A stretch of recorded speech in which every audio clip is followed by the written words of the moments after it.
Good morning, folks. Welcome on back. Today we are going to do part 2 of the Oppressor build series. So in this series we are just checking in on the progress of this build, going over some of the finer points, and then just kind of reviewing what it takes to get there. Every 20 levels or so I want to do an update, just kind of showing the progress and where we're at. So I'm going to start off with the skills.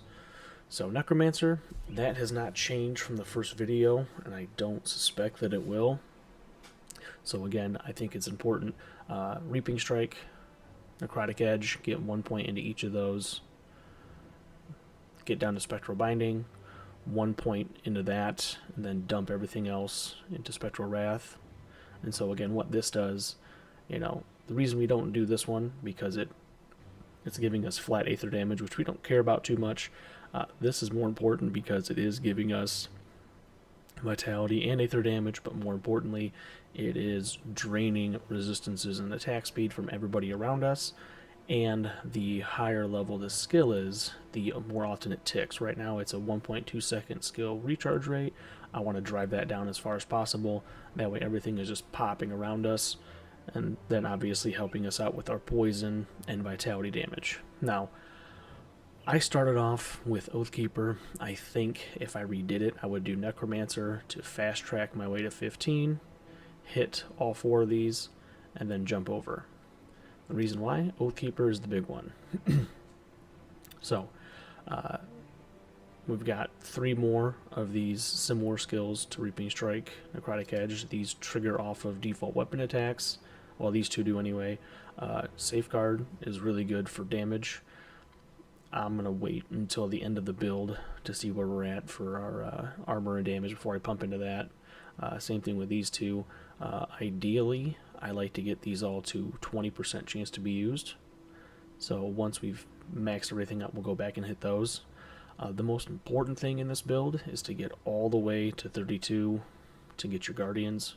So these become companions. They don't die. They take a lot of damage. They give a lot of damage. They're awesome. And then what you want to do is convert it to Vitality and Acid, and then more importantly, get them to Celestial Presence so you can get flat acid damage, but then even more resistance drain. So between this at 21% and this at 27%, we're nearly 50% reduction in their poison resistance. So that just means we're going to melt them, especially our dot ticks. That's going to help tremendously. Then once you get to level 50 here, or to bar on 50, you're going to want Path of the 3, because this again is going to convert everything over. So one thing about these conversions, so these little crystals right here only affect the skill, right? So I do this, it only affects this skill. Same thing with like Aegis of Men here. This only affects this skill. Path of the 3 is global, so the physical damage and fire damage conversion, that's everything. So that affects like your weapons and everything else. So again, this is pushing everything towards acid, towards poison. This even has vitality damage, so this is an amazing exclusive skill. And then at the bottom there's the skill cooldown reduction. That's important for this build, at least how I have it right now for Aegis of Men here. So for this, I like this as my kind of offhand crowd clear attack. As you see, I've only put 1 actual hard point into it. Everything else is from items. Avenging Shield is kind of where you want to dump your stuff at. This is what gives you more targets per throw. And so I want to max this out first. That way every throw is just hitting as many people as possible. And then obviously I am converting the fire damage to acid. It still leaves some physical damage, I believe. No, it's all converted. So, this helps twofold, right? It clears crowds, it applies poison, and it's got a nice big chunk of damage to it. As you see right now, we've got a ton of offhand, plus a bunch of acid. It does stuns. It's fantastic. Now, towards the end of this, I'm probably going to put some points in here, really for the extra burn damage and retaliation. The 8% chance to get the cooldown reduction is what it is. I've had builds where that's maxed out. I didn't see a huge change in my ability to throw it, because by the time I had this maxed out, and all this stuff maxed out. I was, 2 seconds or less, you're just chucking that thing. So for my primary skill here, Righteous Fervor, as you see, I haven't put a ton into this. I focus on moving the chain here, but once you get some points into this, you definitely want to convert it. And then this skill is probably going to be super important, mainly because you get that attack speed and that elemental resistance along with the defensive ability. So you kind of get twofold. This boosts a little bit of everything. I haven't put anything into Retribution yet, again, because it doesn't have a huge benefit right now. Same thing with Presence of Virtue in this line. I might not even put anything into Rebuke. More than likely put things into Haven just for defensive purposes, and then later on get Ascension and maybe Clarity of Purpose, but definitely Ascension at least level 1 here, so you can pop this, get some absorption, boost your damage, and all that kind of stuff. So that's where we're at about level 40. Right now I'm dumping points into Celestial Presence, Path of the Three, and Spectral Wrath until I max that out. And then likely what'll happen, I'll go back, we'll buff these guys up as much as possible. I will probably just do a point here, a point here, and a point here. That way my damage now starts to go up. The cool thing about this build, I've got pretty good flat damage on Righteous Fervor, fantastic damage on Aegis of Men here, and I've barely put any points into the actual stats. So far that is a good thing for the future of this build, because generally around 40 you've maxed out a lot of your skills, or you're close to it, and so that means that now you have to rely on weapons and some additional things to boost your damage. Now, speaking of that, in terms of the gear, so overall nothing that is necessary at this point. The big focus here, resistances. Cap these bad boys out. Now, gonna go kind of through these here. My favorite one is for the gloves, the Unholy Inscription. I like the vitality and bleed resistance. Those are huge, especially at this point in the game.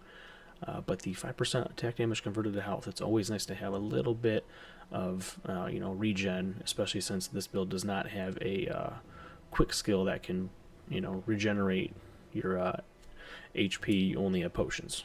So I always put that there. I generally always have a silk swatch on my shoulders because that does both pierce and bleeding. Don't need it, so I've got a free spot. Boots are kind of tough. I always do Mark of the Traveler just because I'd like to have that extra movement speed and health regen. If you're low on poison, which I'm not, you can take one of the what is it here over here, this anti-venom salve, and drop it in your boots. Also, you can drop it on your belt. As you see, I again have nothing on my belt. My resistances are all pretty solid outside of Chaos. And I believe that one, there is Black Tallow, which does go on belts, I think, that we can put on there. We'll look at that later. For now, on my pants, I've got a silk swatch, which I do need, which is good. On my metal, I've got a ward stone, so that gives me bleed and then hits all of my elements, which is good. I have the same thing on my amulet. On my rings, I like to put, really for any melee build, I like to put these Corpse Dusk because it gives vitality resistance, and then there's just a ton of health. On the helmet, I like to do the Runestone because we get poison, we get aether, and we get resistances, which is super nice. And then for the weapons, both of them, well, weapon and shield, I've got Vitriolic Gallstones. So these are fantastic. As you see, they give you a flat acid, they give you poison damage over time, percentage boosts, conversion, and then they give you an aura. And that aura, if you look at it, is 340 poison damage over 5 seconds, plus additional acid. You can have that on both of them. As you see, they're automatically activated. These scale as you level, which is awesome. And I don't think for acid there's anything quite better that I've uncovered yet. So I just keep those rolling as I level up. Now, gonna make some changes here. More than likely gonna take out this anti-venom salve as we are 68% over. I can always move that to the belt because belts can't really get anything. I'm gonna put on a sanctified bone which I believe is Chaos and Vitality, or Chaos and Aether. Either way, it hits these two down here because these are some of the harder ones to get. And then we'll probably do a Silk Swatch up on here just for the sake of Ultimate and having these a little overcapped by the time we hit there. Now, in terms of specialty items here, none of these pieces are really anything of worth. I like to try to find stuff that has additional skill points, so like Righteous Fervor is great, Spectral Wrath, those work in the build perfectly. You know, this one has Presence of Virtue. To be honest, I took this piece just because it was a huge boost from where I was at before. I could probably get away with doing something different. You know, ideally, I would like to get something that has plus to the skills that I'm using. Doesn't always work out that way. Pants, I like these ones. We got lots of cunning, lots of physique, lots of health. Poison is off the charts. That resistance, and then spectral binding. So anything that you can add that helps those is great. The belt, again, this is giving me acid, vitality, and poison damage, plus resistances, so that helps out tremendously. And then also you get this little tacked on skill, which is pretty cool. I haven't found anything cool for the metal yet, so that is where it is. The rings, honestly, pretty crappy rings. I usually end up keeping this one when I have a Necromancer, just because it gives Aether, it gives Necrotic Edge. It's pretty handy. The helmet, this one was the first piece I think I got that was actually a nice little addition, so that Spectral Binding is nice, but it gives Aether damage to Spectral Binding and physical res, and Spectral Binding is always on. So, super, super helpful. This amulet I got in, I want to say it was right before the second waypoint in Act 2 in one of the bee caves you go into. This was cool. So this gave me Avenging Shield, and if you recall, Avenging Shield is the piece that gives us the extra targets, so this was huge. So of course I took that, and then it also gave me additional weapon damage and retaliation damage, so just adding to the benefits here. And then I found a shield that had +2 to Aegis of Men here. This one I'll probably keep unless I can find something that has better stats and the Aegis, or if it modifies something else. For instance, I do have a shield over here that gives me flat acid, which is fantastic. Gives me percent acid, conversion, better shield block chance, tons of retaliation, and it's 2 to Avenging Shield. Oh, and it's a part of a set piece, so if I can find these sets, I can get a lot more acid damage and skills, so that's kind of what I'm looking to do for the shield. This is the most recent addition here. This is awesome. So the Swarm Queen boss in Act 3 dropped this. So yeah, once you get into Homestead and you go kill all those big old bugs, this is the Queen bug. She drops this. As you see, so 2 to Aegis of Men here, which is, yeah, it's cool.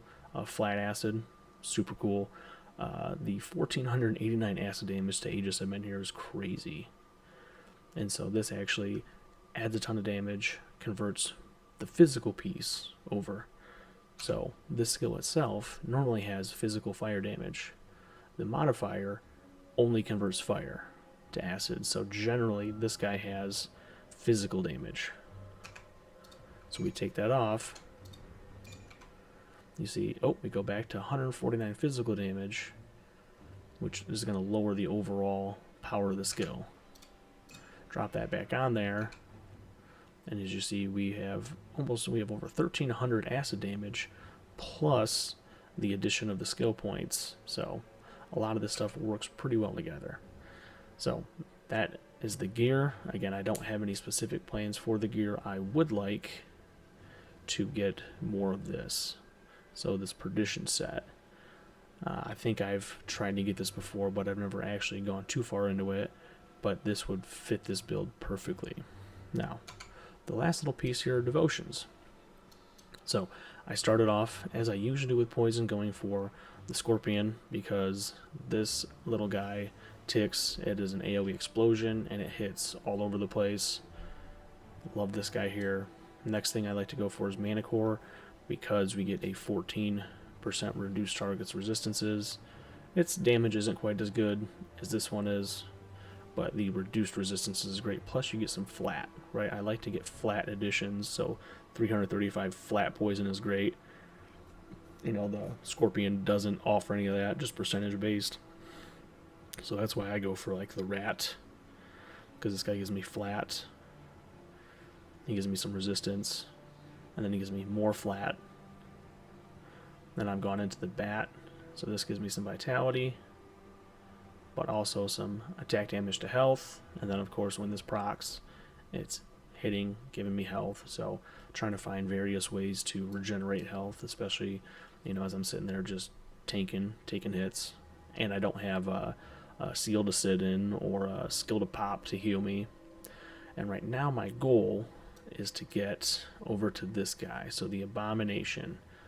Now, I've never actually done the Abomination, but it's got both a poison proc and this crazy chaos vitality proc.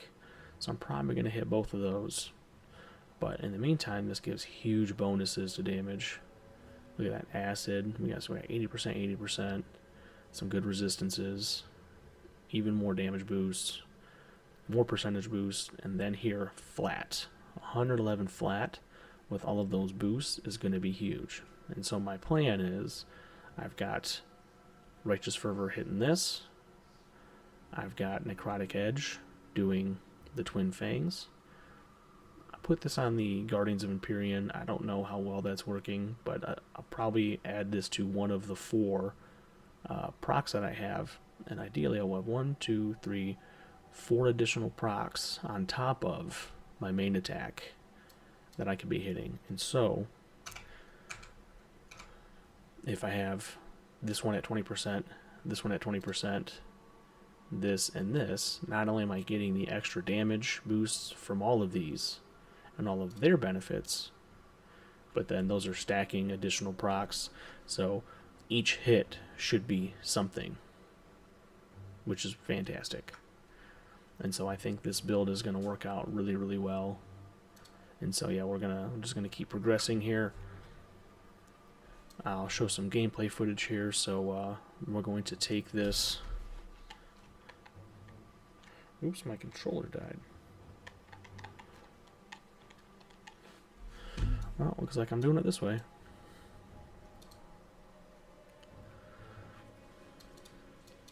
So we're gonna do some Astrakarn Road stuff. How about we just get to the next waypoint so everyone can see what this looks like. Yeah, so as you see, that shield is nice. If I see someone, I can toss it. It hits between 3 to 5 people usually. But the cool thing is it starts to spread poison fast. Makes my life easy for sure. But yeah, this guy just walks around, drops poison. He's a fucking plague, dude. This guy's sick. And look at that, attack speed is super fast, so this guy is just hitting everything.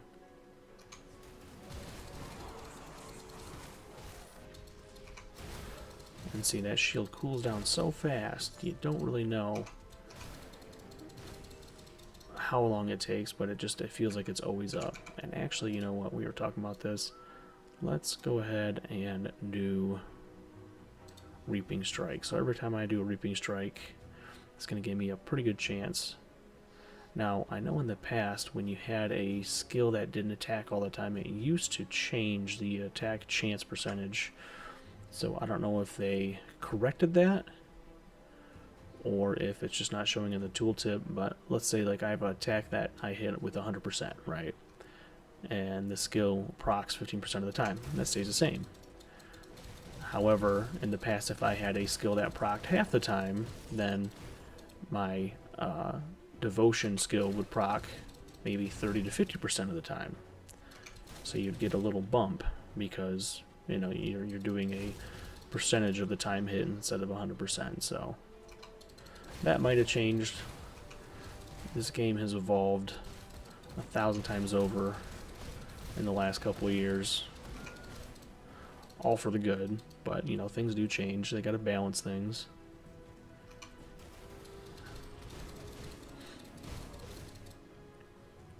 But yeah, so far this is a build that I am really enjoying.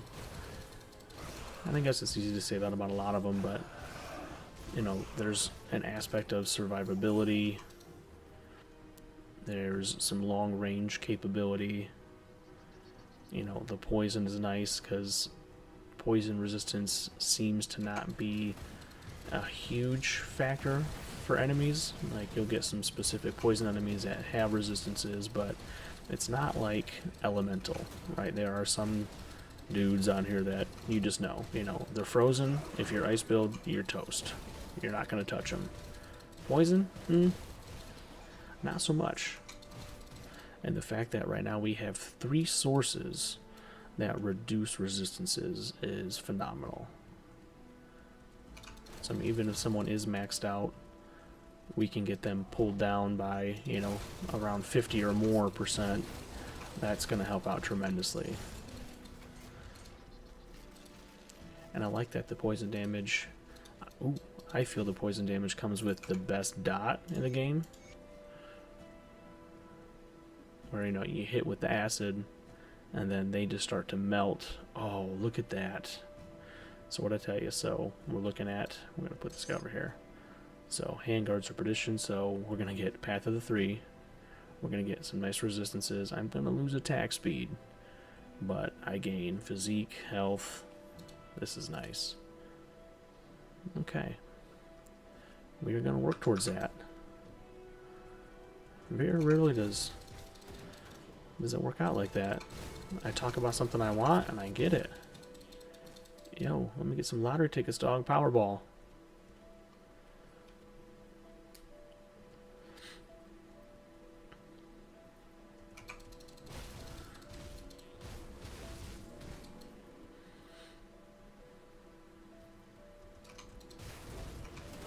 See ya. And that shield is so nice. Just toss it out. It does so much big damage.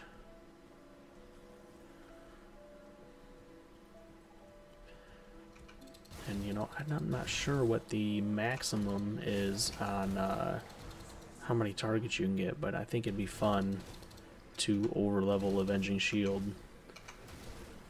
just to see how many people it can bounce us off of.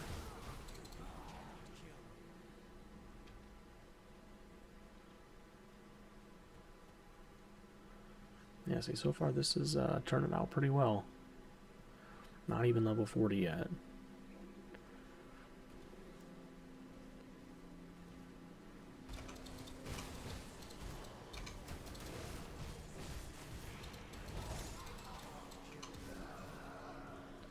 Look at that, these dudes are vicious.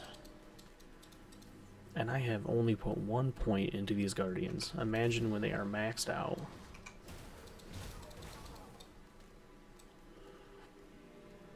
Oh, I also forgot to mention the relic I chose was Gluttony because it gives you 2% attack damage converted to health.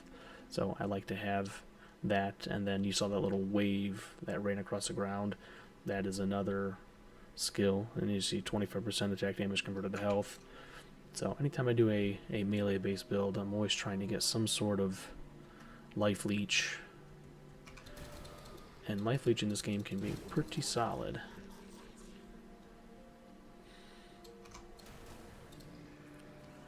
And if you're wondering about like mana leech, there's kind of one. There's you can absorb energy from enemy attacks.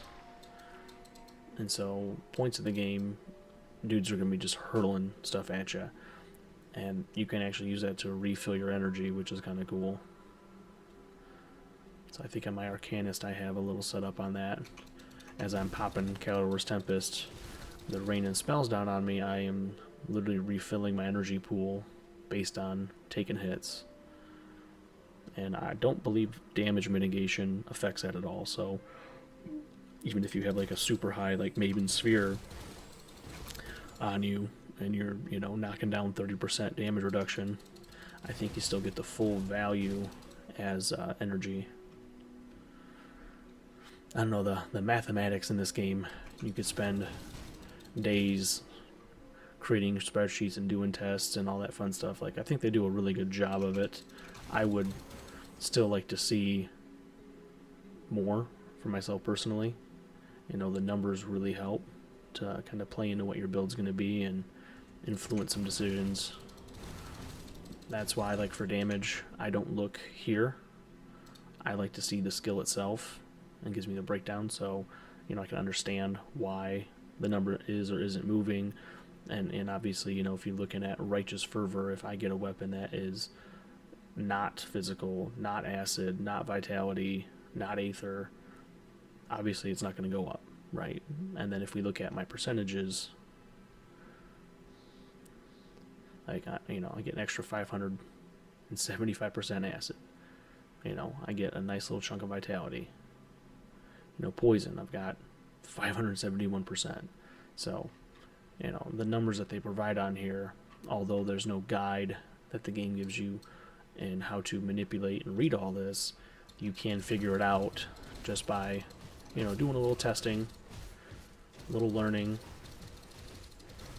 So the game's got a lot of tools. You know, it's not, it's definitely not broken like the DPS indicator in Diablo 4, which means absolutely jack shit.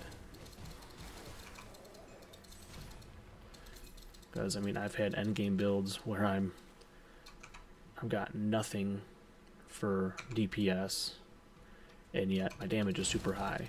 And then on the other side, I get my DPS up, and my damage sucks. But the way that game does damage is, like, those pools, just sometimes it's not directly reflective of what you've got in front of you. They could make it a lot easier.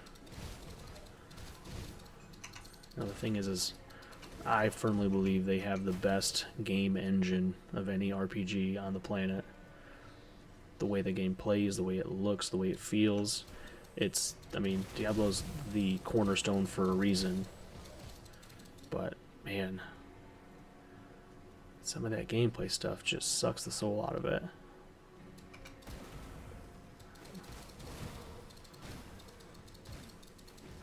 Whoa, easy there. No, I don't want you.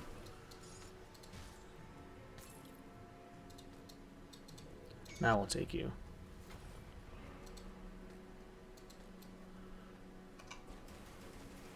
Yeah, that'd be cool if that shield, if I was doing like 8 or 9 hits, I could just clear out that whole pack.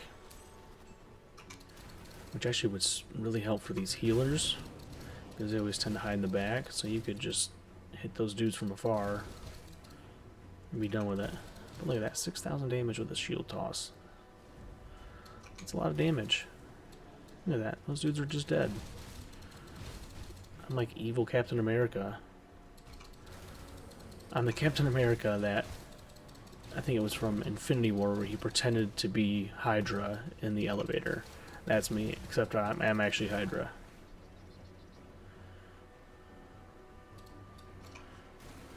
Yep, hail Hydra. Alright, so we are approaching Fort Icon. Now, from here, normally you would just keep going. We're not going to do that. So we've got 2 reasons to come over here. The first one is my favorite reason of all time. That is a shrine. The second one is for this quest line here.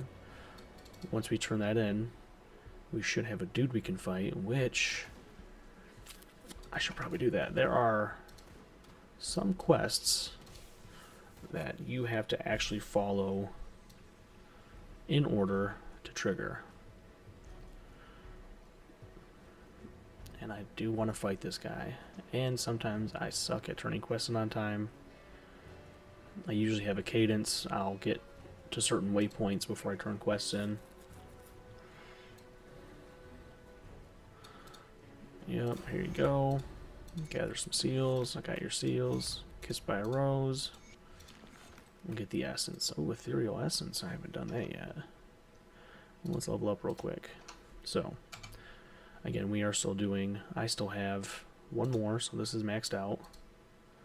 2 more here. You know, I'm just going to max that out real quick. So now, this skill is done. This skill is done, so I need Path of the 3, so my next level up, I'll just max out Path of the 3, and then we'll get to Guardian, Shield, and then Righteous Fervor.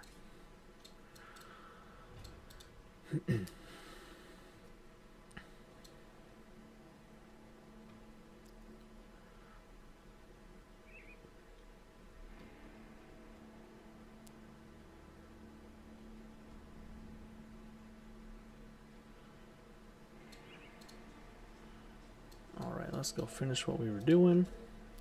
And so I'm just going to take you guys through this little level here, and that'll be kind of the wrap up for the walkthrough on this guy and his progress so far. Now, my last video for this wasn't as long, but I'll be honest with you, I'm having fun playing this and I don't want to stop quite yet.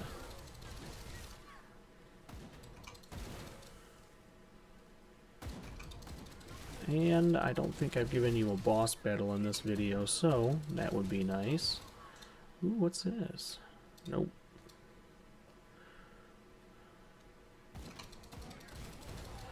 Yeah, anytime you get the rare monster infrequent drops, always look at them, because you never know what's going to drop that can make a huge change to your build. Right, like this weapon that I've got, like, that's made my shield incredibly strong.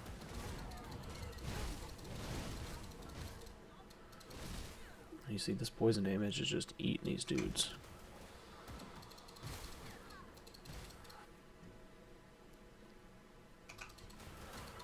I'm gonna say, actually, at a point, it might make some sense here, depending on how it works, to put a splash celestial trigger on my shield, because then I can hit, like my scorpion one. Imagine that hitting several targets and then splashing all over the screen. Like, I think that'd be cool.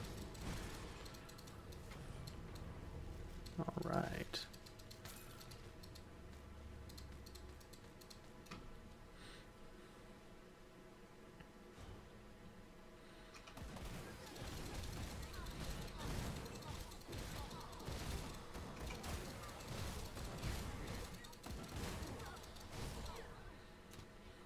Let's see ya.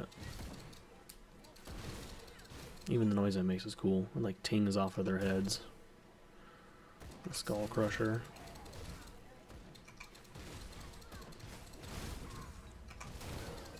Get out of here, dirtbag. I wonder what their reasoning is for a bunch of white dudes to be hanging out in some crypts with fucking white robes on. Pretty suspicious.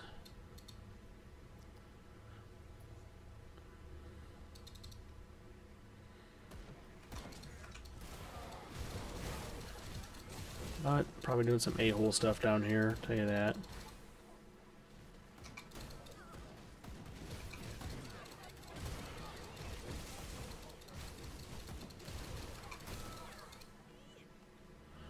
Cool.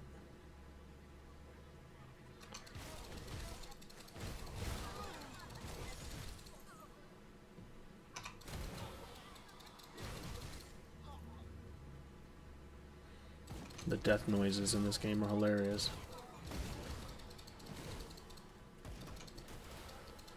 Sounds like they're like gurgling blood.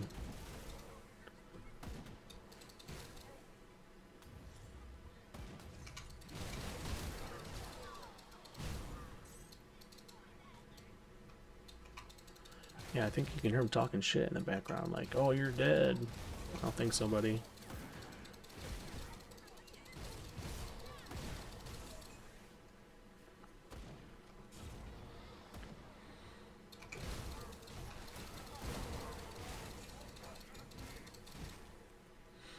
Cool, let's see if he's here. Are you here, buddy? No, you're not. I'll probably have to come back. Alright, so I guess we will wrap it up then. I thought I'd have a boss for you. But yeah, that's pretty much it. Again, level 40 Oppressor. Looking pretty solid. Great build so far. And then obviously, ooh. Yeah, so we can get 2 pieces of that. So, yeah, we're going to work on getting this set here. And then depending on how fast this build goes, we might do a update at level 50 or maybe level 60. We'll see. So thanks everybody for watching. Please like and subscribe, and y'all have a great day.